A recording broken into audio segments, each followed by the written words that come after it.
share my slides. Just get those up. You see these? See those okay, Steve? We can, yeah. Yeah.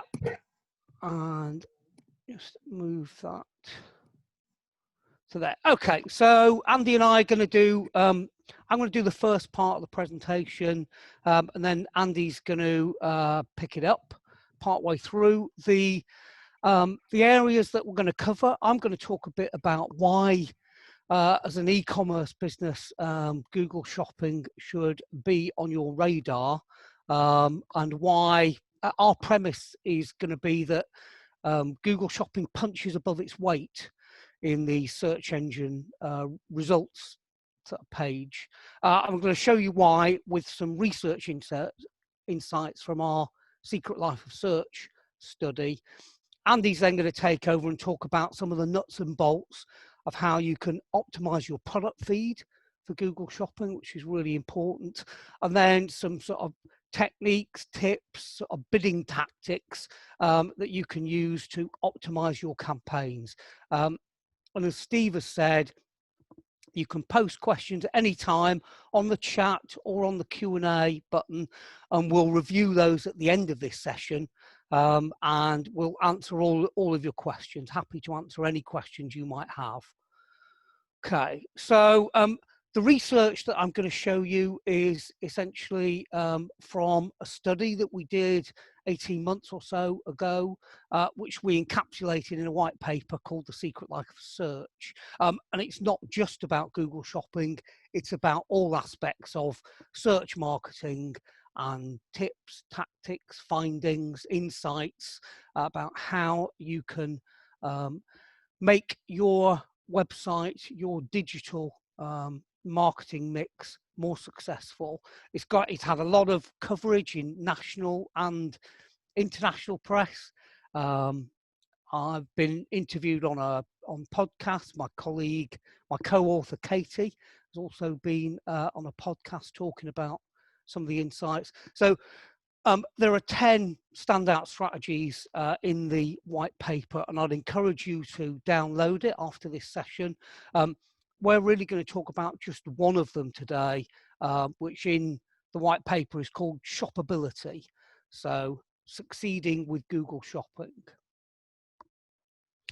So let's just dive straight into Google Shopping. So here's a typical e-commerce search engine results page, a SERP. And you can see, you know, there are typically PPC ads at the top. There are 10 blue links, organic search results. There may be PPC ads at the footer as well. And you will see, in this case, Google Shopping thumbnail pictures appearing at the side in a 9-pack. More commonly now, Google presents them at the top as a carousel. And this is actually one of the results from our eye tracking study. So you can see this is a male participant that we asked to search for a corner TV unit. And you can see his attention is across the whole page. He's scrolled right to the bottom of the organic listings. He's also spent some time on the Google Shopping, spent some attention on the Google Shopping thumbnails. And our overwhelming conclusion from this study was that it pays to maximize all of the elements, to be in the text-based PPC, to be in shopping, to be in organic search if you can make it, because there is a sort of synergy between those sort of elements, if you like. So we looked at first clicks in this study, and if on the e-commerce searches, because not all of the searches that we looked at were e-commerce, this is the sort of mix of first clicks that occurred. This is across a large sample of e-commerce searches for different things: fashion, non-fashion, homewares, and so on. And you can see in this pie chart on the right-hand side of that pie are the organic results. Almost a third of all the first clicks went on the top 3 organic results, and altogether just over half just over half of those first clicks were organic search results. But then you can see also 21% of people clicked on the text-based PPC ads. A further 14% clicked on the Google Shopping ads, the thumbnail images. And not only that, but another 7% chose the Google Shopping tab. So for e-commerce searches, Google Shopping is accounting for 21% of the searches. So PPC plus Google Shopping gives you sort of 40% of those valuable first clicks. And then there's a remaining 5% went on the images tab, and we'll come back to the images tab later. Because there's a Google Shopping element to that as well. Google Shopping is at least glanced at, or was at least glanced at, in 80% of all our e-commerce searches by people looking for products to buy. But that's a slightly misleading average, really, because in practice, that was about 3/4 of people who we asked to search on desktop devices, but it was 100%. It got 100% of a proportion of attention amongst people searching on a mobile device, because of course, on a mobile device, the Google Shopping carousel, the first image in the Google Shopping carousel, is the very first thing you see. And that's a really interesting result. So here, for example, this is called a gaze plot. So I showed you a heat map earlier. This is a gaze plot. You can see this is a male participant searching for men's check shirts. And you can see how this participant is bouncing between the text-based links, PPC and organic links, and also the shopping links. So even where Google Shopping doesn't win the first click, it can also be highly influential in that click on the blue links. So I touched on scrolling earlier, and this is really, really interesting. In practice, we found across the study on these are not just e-commerce searches, these are across all searches. Just short of 1/3 of our participants, when asked to search for something, scrolled down. 38%, the biggest proportion, scrolled down, glanced at things, and then scrolled back up again. And that's the most common search behavior that we see. And around 30% didn't scroll at all. They found something in the first visible screen that caught their attention, and they click through to it to explore further, if you like. And again, there's a real difference between desktop devices and mobile devices. So on mobile devices, where you have a smaller screen and you're more constrained in what you can see sort of in the immediate visible screen, over half, 51%, actually scrolled down, and 39% of them scrolled back up again. So very, very few mobile searchers across all kinds of searches will actually find something that takes their fancy in the immediate visible screen. They will scroll. But it depends. It depends on what we're searching for, as well as sort of our subconscious searching behavior. So we concluded that where people were more emotionally engaged with a search, so, you know, or perhaps where it was a bigger investment for them, it was more expensive purchase, they were much more likely to scroll. So if you're looking for an expensive luxury hotel for a special weekend away, then you're highly likely to scroll. If you're looking for a party dress for a special occasion, then you're highly likely to scroll. Where people were less likely to scroll, they were more likely to make faster decisions to click on a search result, was where they were less emotionally engaged, or perhaps where it was a cheaper everyday product, like a check shirt, for example, a work dress, or it was a functional search. searching for wisdom teeth removal is a pretty pragmatic, informational search, if you like. Whereas searching for teeth whitening at the other end of the scale is a much more personal search. So it depends on what you're searching for, whether you scroll or not. And interestingly, attention to Google Shopping varies also depending on what you're searching for. And we concluded that typically the more invested you were in the product that you were looking for, the more likely you were to give attention to the Google Shopping results. So you can see, you know, some examples of products that we ask people to search for, and the proportion of attention, it always gets high attention, the Google Shopping results, because they tend to be in an e-commerce search, the majority of the visual sort of the visual context, the visual elements on a page. But in practice, for example, at the bottom of that table, duvet covers are very, very hard to illustrate. You know, they're basically white rectangular things. So therefore, people did look, but they paid less attention to it. We found typically that people paid more attention to Google Shopping results when they were less confident about what they wanted, and they wanted a bit more inspiration, or, you know, a particular some style information before they chose a website to go to. So people use shopping for a variety of reasons. Okay, so a few of the things people told us in the research study, in the post eye tracking interview. So this female participant said, I have some go-to brands. So if I see them popping up on the first page, I go straight to them and I don't really look anywhere else. She's great if you've got a well-known trusted brand.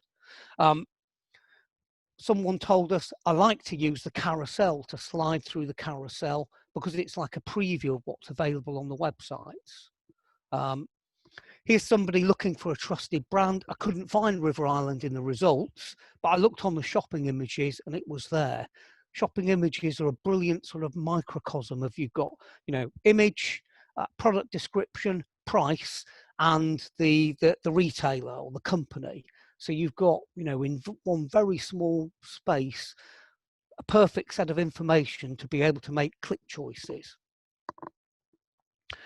I tend to pay more attention to the Google Shopping images, not necessarily for fashion, but for more random stuff for which I don't necessarily know where to go. This is somebody looking for information, looking for inspiration.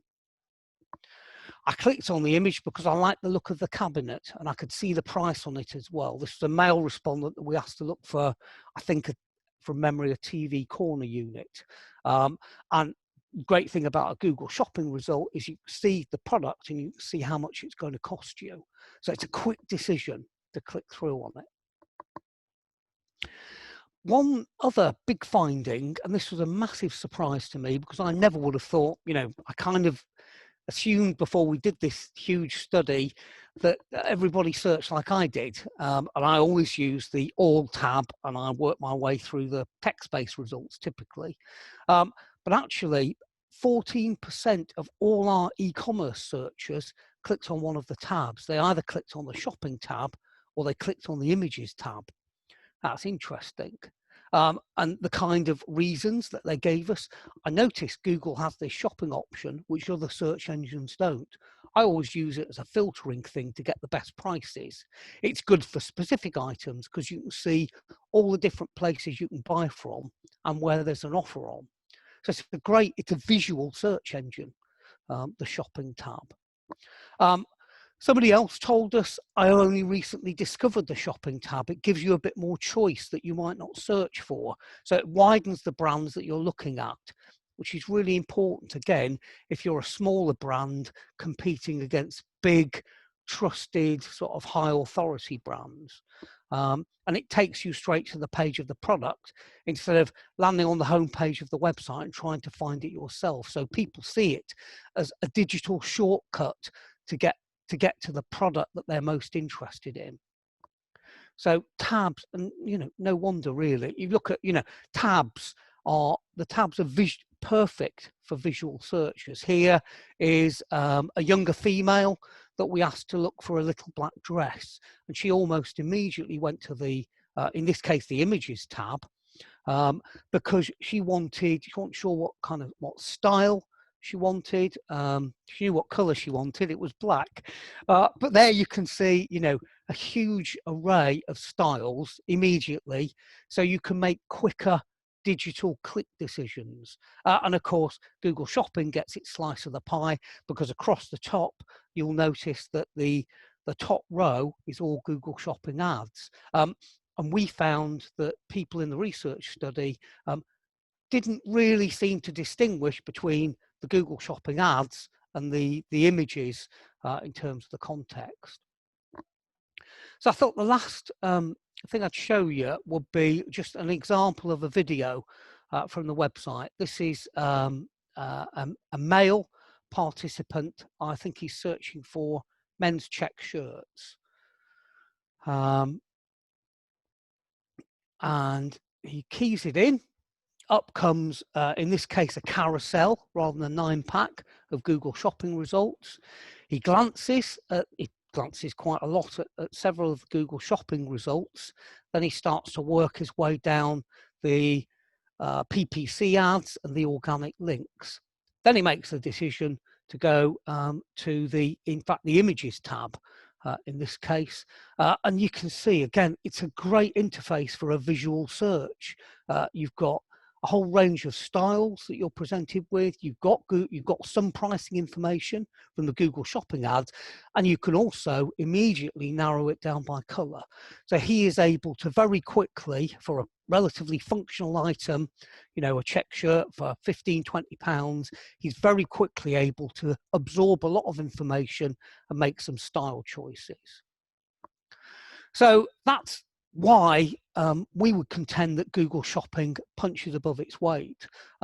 We know that not only does it produce direct conversions, we also know that it produces a lot of assisted conversions. I'm going to hand over at this point to my colleague Andy, who's going to talk to you about some of the nuts and bolts and the tips and the techniques that you can use to make your shopping campaigns better. So I'm going to stop sharing at this point and ask Andy to load his slides and pick up the story on Google Shopping. Good morning, everybody. So what I'm going to go through, like Adrian says, is the sort of from the beginnings of how to set up a shopping campaign, shopping feeds, and how to optimize them, and how to make the most of them. So we're going to be some real basic stuff, shows you how to create your campaigns, and then sort of move on from there.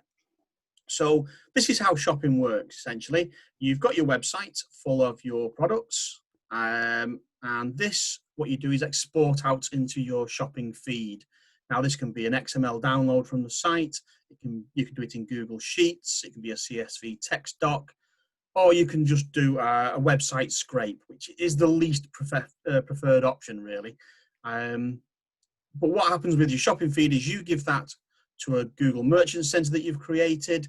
Once you've uploaded that into your Merchant Center, Google will check your feed for any irregularities or issues or problems it might find and tell you to fix them. Once you've fixed those problems, you can tie the Google Merchant Center to your Google Ads account, and you have achieved shopping.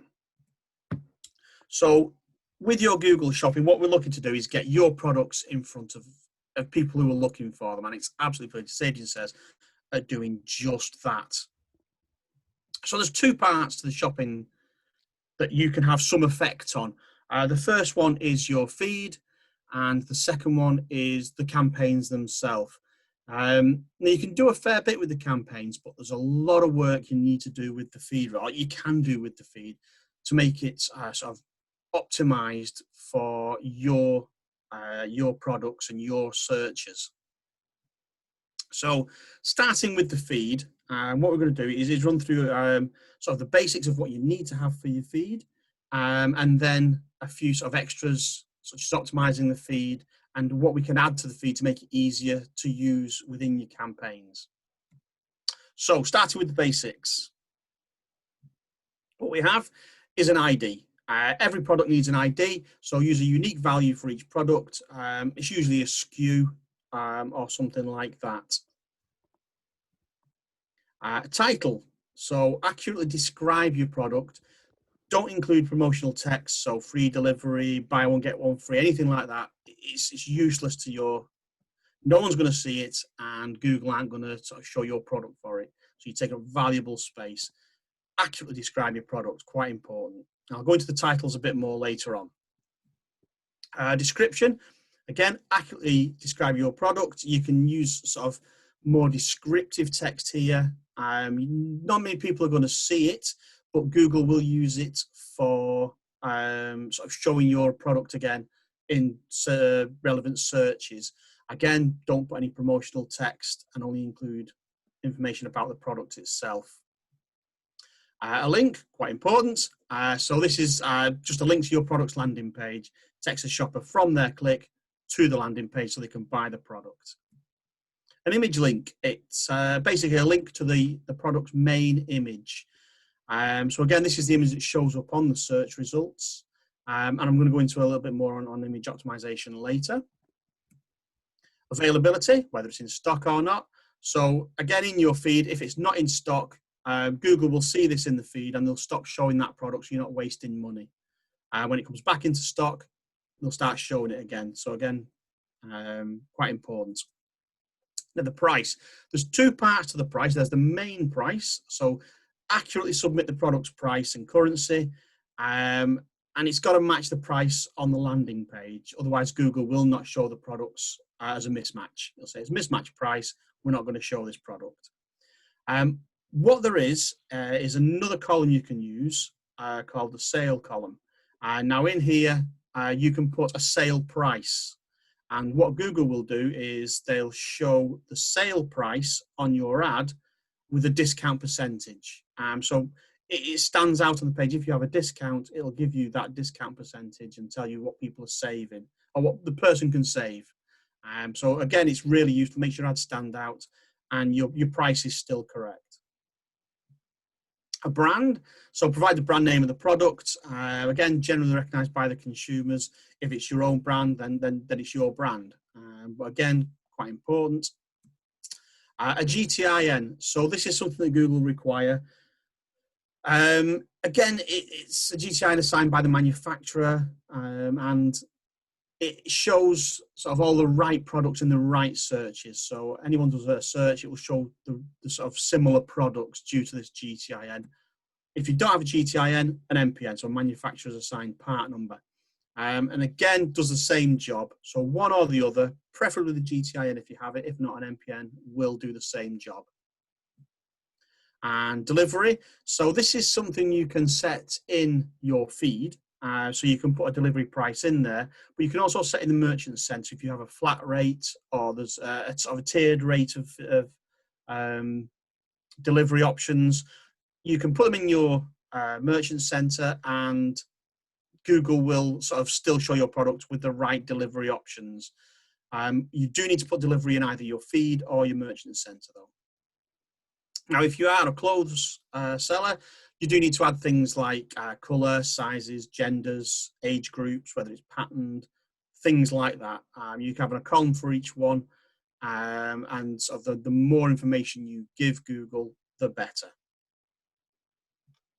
And best of all, which I will come back to later, custom columns. You can have 4 custom columns which you can put your own things in, and they can be very, very powerful. So one thing to remember when you're doing a shopping campaign, there is no keyword targeting. So when you set your campaign live, usually with a PPC campaign, you'd put a bunch of keywords in that you want your ads to show for. You can't do that with shopping. So it's all done in the feed. So what we want to do is optimize our feed. So all the work has to be done in the feed. Now, whether you fetch the feed from the website, in which case you would need to sort of optimize the products on the website before you get them to before the sort of merchant center receives them to put them into your Google Ads. If you download it in an XML file, you can sort of make changes to the XML file, or you could use an optimization tool. One that we've used, just to give them a shout out because they're very good, is Data Feed Watch. Now what you do is you download your feed into this sort of tool, and in the tool you can make the changes using sort of rules, Boolean sort of changes into the site. So I mean, one of the things we had was with a premier clothes manufacturer. They sold cashmere clothing. One of the first things we did was split them out, men's and women's clothing. And you can do all that in the feed. It's very, very powerful. And you know, if you're going to do an XML, it's worth investigating. If you have Google Sheets, you can do it all in Google Sheets before you give it to the merchant center. But again, what you want to do is make sure your feed is right before you get it into the merchant center. I'll go into a bit more detail with optimization, certain parts of it shortly. One of the things it is worth adding is Google's taxonomy. Now, this is basically Google's sort of list of where it thinks your products live, be they clothing, electrics, books, anything like that. I mean, for instance, one of the taxonomies that we used, again, with the clothing industry, was with clothes and accessories, clothing, outerwear, coats and jackets. And what it will do is if you add this to your product feed, Google knows where your products live, it knows what kind of searches you're looking for, and it helps to put them in the right place at the right time.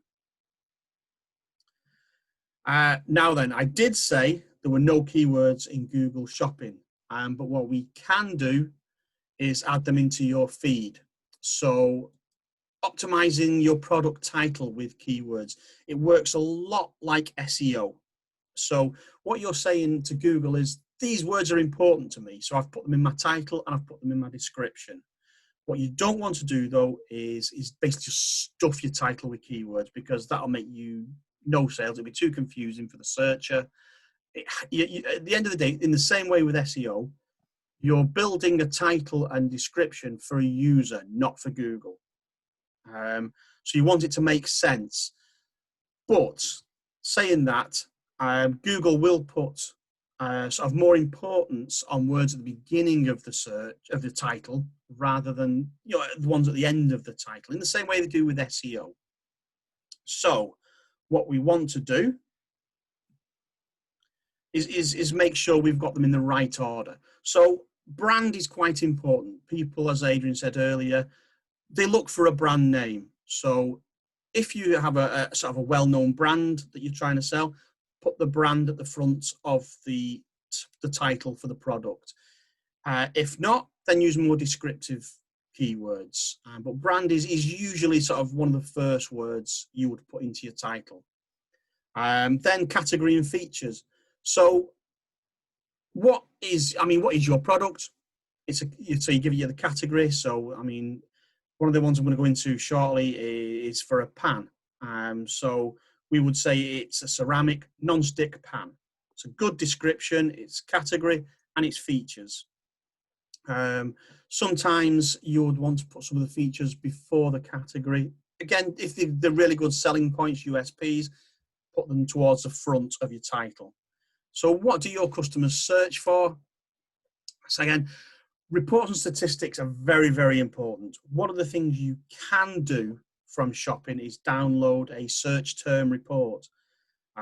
So what this does is it basically tells you when your ad showed and for what search term it was showing. It can show you whether the search terms generated any conversions or any sales, whether it's got a good click-through rate, so it resonates really well with your searchers. Again, how many times it's searched. They will also show you what your competitors, so what an industry standard impression share is for that term, and what your competitors are paying for it as well. That's sort of an industry standard payment for that. So whether you're paying too much for that term or whether you're not paying enough, you can bid more. So with this search term report, you can use that to again improve your titles. So for instance, if someone is looking for our non-stick ceramic 22 centimeter pan And they're looking for the phrase 22 centimeters quite a lot. We can move that up the title. And then again, consider the order of the keywords. Like I say, sequence does matter. Google puts weight on keywords placed at the beginning of the title. So when you choose your keywords, think carefully. Test them out though. Run for a couple of weeks with certain keywords and then just swap them around. See what does better. It's all about sort of optimization and working and improving. So there's a few ideas here of how you can sort of structure your titles. So if you're doing apparel, a brand, gender, product type and attributes. If it's a consumable, brand, product type, attributes, and then weight or number at the end. So hard goods, so brand, product, attributes, size, weight, things like that. For electronics, brand, attributes, again, so any USPs you have are really good. Seasonals, occasion, product type, and then the books, we've got the title, the type, format, and author. So it's just some good examples there of how to structure your titles. Now, going back to the image, so a picture paints 1,000 words. This is what people look at when they see a shop, and it's what hits them first, is the image you're using. So, I mean, in this example, we've got 2 product shots and 2 model shots. Again, when we were working with sort of our clothes seller, we did this very same test. We showed product shots, we showed model shots, and we had sort of action shots as well, just to see which one did better.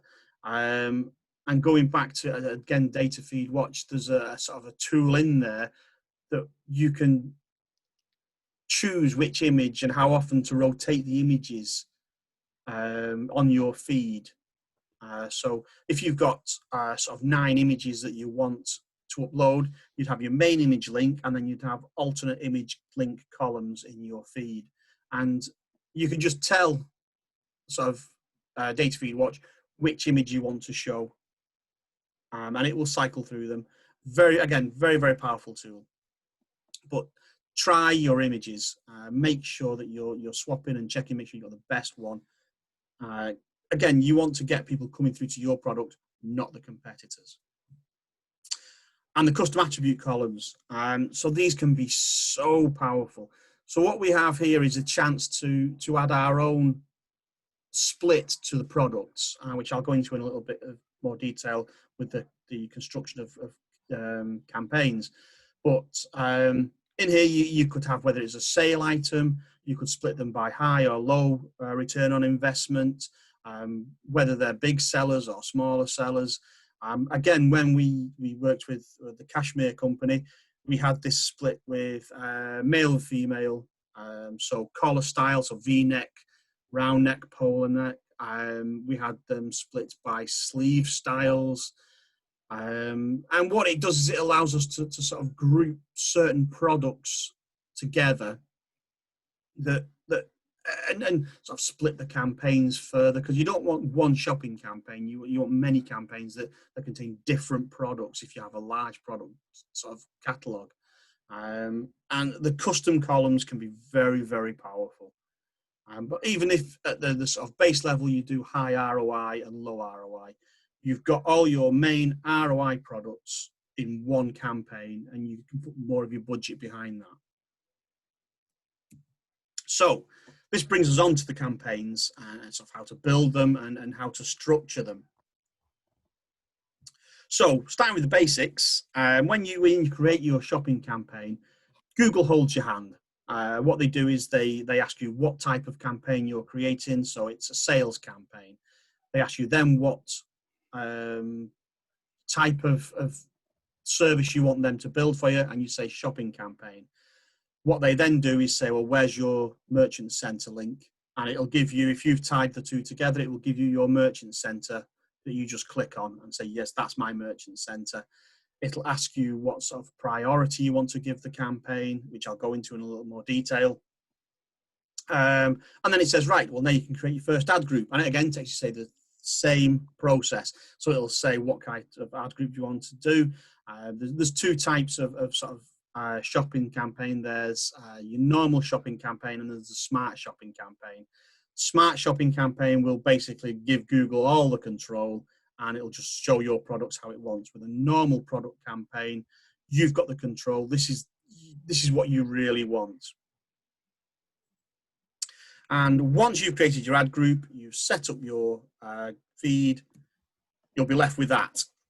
So this is a campaign in an ad group, all of your products, one cost per click, and it will work. But there's so much more you need to do, really. So next to the all products, you can see the little plus sign. This is where you subdivide your products into its groups. So here you can subdivide them by brand, if that's important. You can subdivide them by item ID, so individual items, which I'll go into, are very powerful. Conditions, new and used. The product type is Google's taxonomy. So here you would pick your clothing, accessories, outdoor clothing, coats and jackets. And there's a lot of subdividing you can do here. And the sort of the more you subdivide your products, the more control you have over your bids and what you're willing to pay for the product. And at the bottom, you can see the custom label. So in here, you could split them by male and female. You could split them by high ROI, low ROI. And this is sort of the where you'd set your one campaign, products, then you set another campaign, and when you split out the opposite group of products, you're left with a thing called everything else. Now, with everything else, if you have two campaigns that have high ROI products, low ROI products, so you would exclude them in opposite campaigns. So when you pull out your high ROI, everything else would contain low ROI, exclude that one. And in the low ROI campaign, everything else would contain high ROI, exclude those. So what you're not doing is double bidding, basically. So in this example, you can see we've done individual items. So these are item IDs. So there's 4 items in there. Everything else is excluded, and we're bidding different amounts for each product. Now, if the sort of very, very similar products, the bid comes into play. So if the descriptions and titles are fairly similar, for example, we have a client who sells steam cleaners, floor steam cleaners, and they have 4 or 5 models, but one is worth more to them. So what we do is we bid higher for that model. So if someone does a very generic steam cleaner search, Google will show that model because it's worth more to them. We're bidding higher for it. But if there's differentiators in the titles that are just slight, so it's light or it's multifunction, that would be in the title, and those are still eligible to show. But what we're saying is we want to show our best performing product first, and that's what sort of the price, even that 10 pence difference will make all the difference on a generic steam cleaner search. Some more advanced steps. So remember when you said there was no keyword targeting? What we do have is negative keyword targeting. So this is where negatives are your friend. So remember when I told you about the search term report earlier? When you've downloaded your search term report, what you'll have is thousands of search terms. Some may be spending money and they're generating a lot of traffic, but they're not converting. So what we want to do is add those as negatives. Say to Google, we don't want to show for this term anymore. And that allows your sort of longer tail search terms or terms that are going to perform well to show more often, because the budget's not going on these sort of keywords that don't convert. Be careful with negatives though. If you negative out too broad a search term, you may stop your product from showing altogether, which we don't want. So exact match search, negative searches are quite good. You can just keep adding to the list. Every month, do a search term report, add negatives to the list. Next month, same again. Just again, optimizing your keywords. And that's the way to do it in shopping. So what that brings us is sort of a more convoluted campaign structure, which I'm going to run through. It may get complicated. Like I say, ask questions if you're stuck or you've got anything, but strap in. This is going to get wild.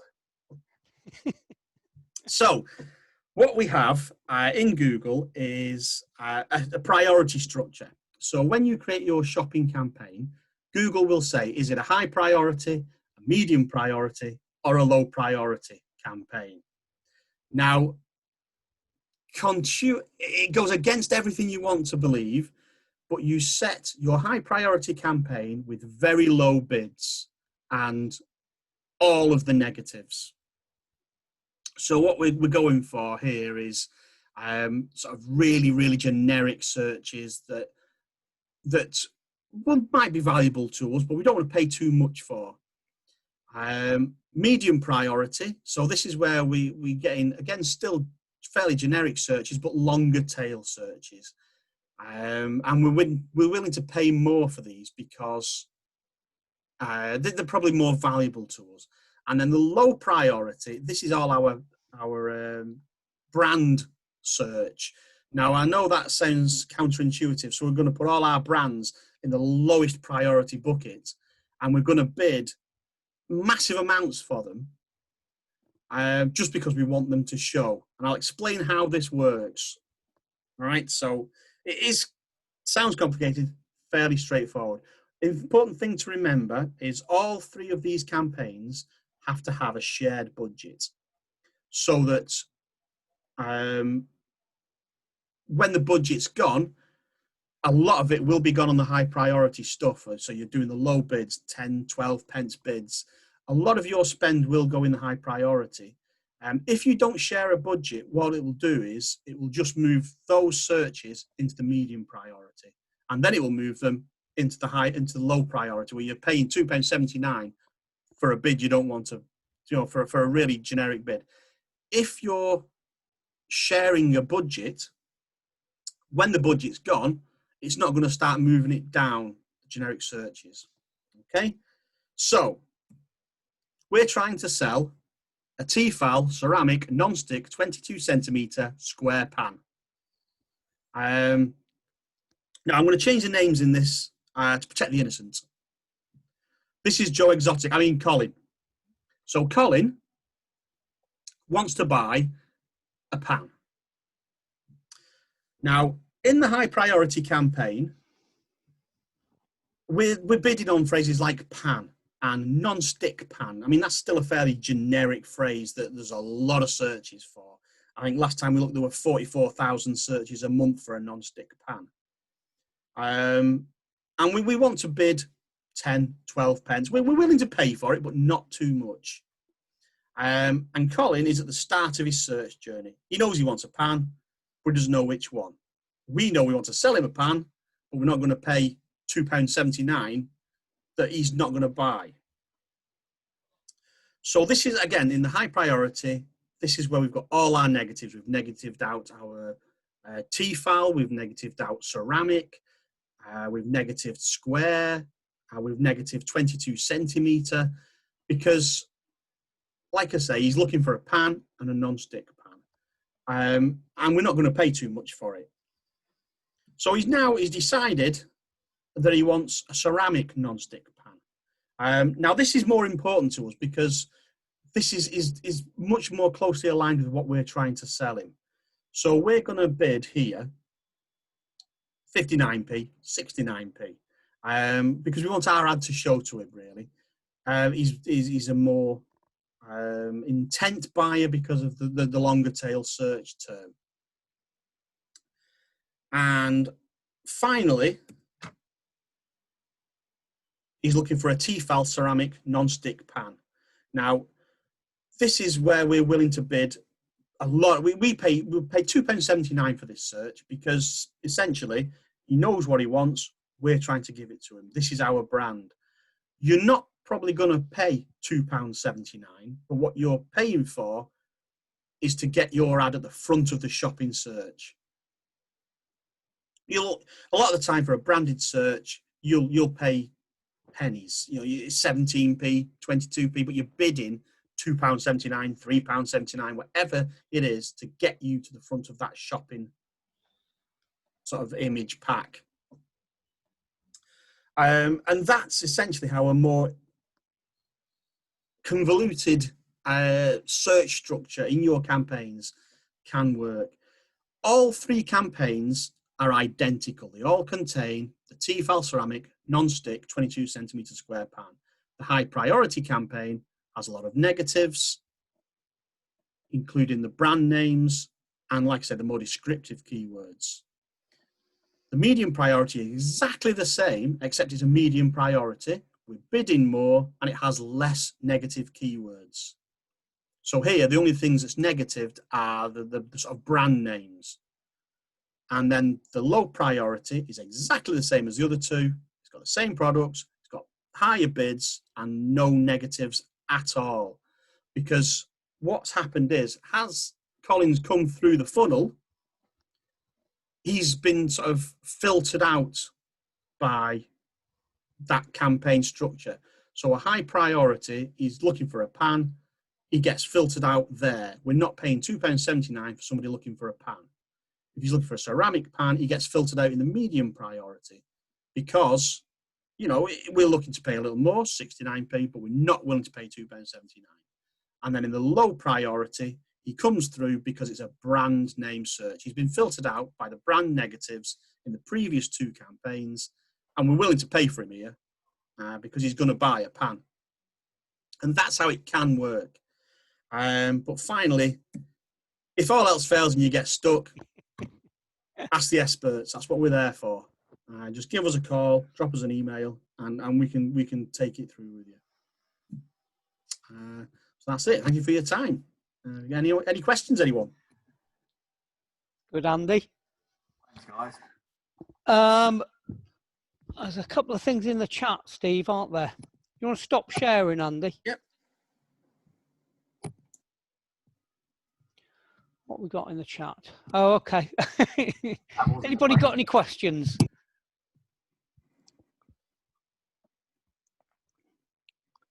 Just in case anyone's busy typing away at the moment rather than this awkward silence, just to remind you all, the session has been recorded and will be available on our YouTube channel later on today, tomorrow morning. If any other points you did want to re-familiarise yourself with, or alternatively, if there's someone within the business that you think the session might well benefit, you know, please do forward that link on. As I mentioned earlier, if there are any topics that you would like us to potentially create a new masterclass for in the future, please do not hesitate to let us know. Yes, so let me just double check if there's anything back here. Will we share the slide, Steve? Do you say that? Can do, yeah, more than happy to do that. Yeah. So you've got mine and Andy's email addresses on the back of the slides. If you've got questions that you'd rather pose to us directly about Google Shopping, because getting it right is very, very powerful, but there are some sort of challenging elements. Google doesn't, apart from smart shopping, Google doesn't really give you an awful lot of help. It's more complex than text-based search. That's for sure, isn't it, Andy? It is, but like I say, it can be very, very powerful. And if you structure it right, you know, you can make some real good gains on it. All right. So Beth Miller has asked. She'd be interested to know if that structure would work with a very large account with many categories. Andy, It would. Yeah, it certainly would. We've used it on sort of companies with thousands of products. 30,000 products on the education. It was. I think it was something like that. Yeah. I mean, but what we do products. Again, you start off. You've got to start at the beginning. So you split them by product types. I mean, even if you have just one sort of, to start off with, I would create sort of your main high priority campaign and bid fairly low. And just to see again, after a couple of days, what products are showing and what aren't. Then you can start taking those products out into their own campaigns and duplicate that into the campaign structure. So you'd have your high priorities, medium, and your low. But don't forget, whenever you have that sort of structure, it is only one campaign duplicated with different bids and negatives. Yeah, it can get. You can't quite automate it, but you can replicate it no with relative ease. So you simply work your way through the many categories that Beth has in her. It's an ongoing thing. You can't expect your shopping campaigns to be instantly there. They evolve over time. Nothing worthwhile is ever easy, is it, Andy? It isn't. But it can be very rewarding. Yeah. I've got to say, I think the other thing is you've got to pay constant attention to it. You know, people, Google is wonderful for offering you lots of tools to automate things, you know, smart bidding, smart shopping, etc. And that's great if it's relatively unimportant, but maybe Facebook is the bigger part of your business. But the reality is, if you want to maximize your Google search and shopping campaigns, then you have to give them daily, if not hourly, attention, because it's a constant, every single search it puts you into a bid, puts you into an auction. Will you appear on that search? So, and your competitors are doing exactly the same as you are. They're constantly looking at outgunning you in the search results page. I mean, one of the things we found when we were doing the educational supplies with its 30,000 products, the company thought they had a list of products that were important to them, and they are important. They were good sellers.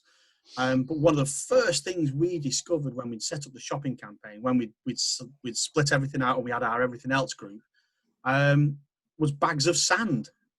It was at the beginning of lockdown, and people couldn't get enough bags of sand for the garden, for the sand pits, and that came out day one. It was just going gangbusters. So we instantly split that out, created this campaign, the structure with the 3, and that was selling by the thousands. Another one was sidewalk chalk that the company were not sort of aware was a big seller had potential to be a big seller. But jumbo sidewalk chalks were massive sellers at this period. And again, we managed to pull those out. And it is just staying on top of your campaign, seeing what's working, and then being reactive to your product list. Thank you, Andy. Okay. Any further questions from anybody? I think that's probably it. I would suggest. So, as I said, I will send you over the link through to the recording, as well as Adrian and Andy's slides.